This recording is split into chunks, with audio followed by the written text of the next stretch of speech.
It's the Disability Diva. She don't like Centrelink neither. Hello and welcome to the Disability Diva channel. I'm the Disability Diva and today is your lucky day. I'm here to explain to you my theory on how to crack the disability pension code. I call it my KISS theory and I'll explain to you why.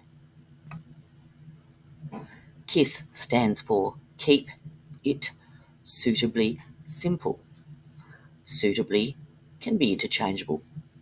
Keep it stupidly simple, keep it sustainably simple, keep it simply simple, whatever you like. Now, I know that may sound blatantly obvious to you, but even I fell into the trap of information overload.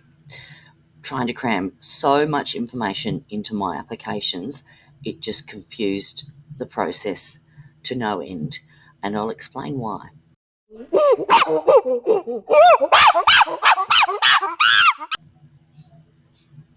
You may know your condition inside out and back to front, as I know mine, but the person that's assessing your application doesn't.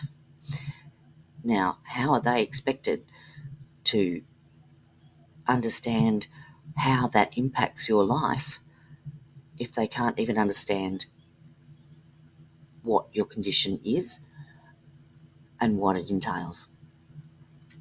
The person assessing your application is not a medical professional. They're just big words. If they don't tick the box, if they don't fit on their sheet, they have no idea. The person assessing your application doesn't understand that a medication could potentially cause another problem. The person assessing your application isn't really as enthusiastic about its success as you are either. And lastly, the person assessing your application works for Centrelink. Sorry, couldn't resist it. So how do we get around it? Okay, this is where I have emphasised in previous videos that your evidence needs to be as clear and concise as possible.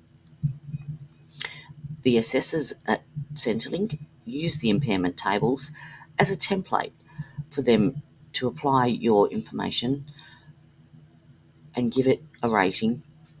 It's their government-issued criteria, so to speak. If it doesn't fit in to their issued check sheet, then what happens? They refer you off for a medical assessment, which is another delay, and a prolonged delay that could be avoided and possibly is unnecessary. If you have more than one condition, don't throw them all in the bag and mix them all together and hope that they fill in the gaps and meet the criteria. That's not how it works.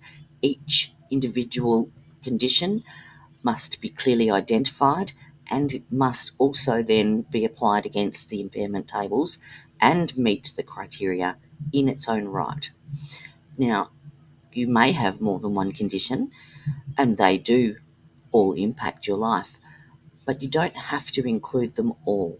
My advice, from my experience, has been to include the strongest impairments, the strongest condition, the condition that you have the most information on, the most concise, relevant, and recent information on, and one that will meet all of the criteria potentially in one fell swoop. So in conclusion, keep it suitably simple. Put it in a table, bullet point it, whatever you need to do to make it clear, concise, and as easily understandable as possible. Think of it like you're explaining it to a child. That's the only analogy that I can think of that's politically correct.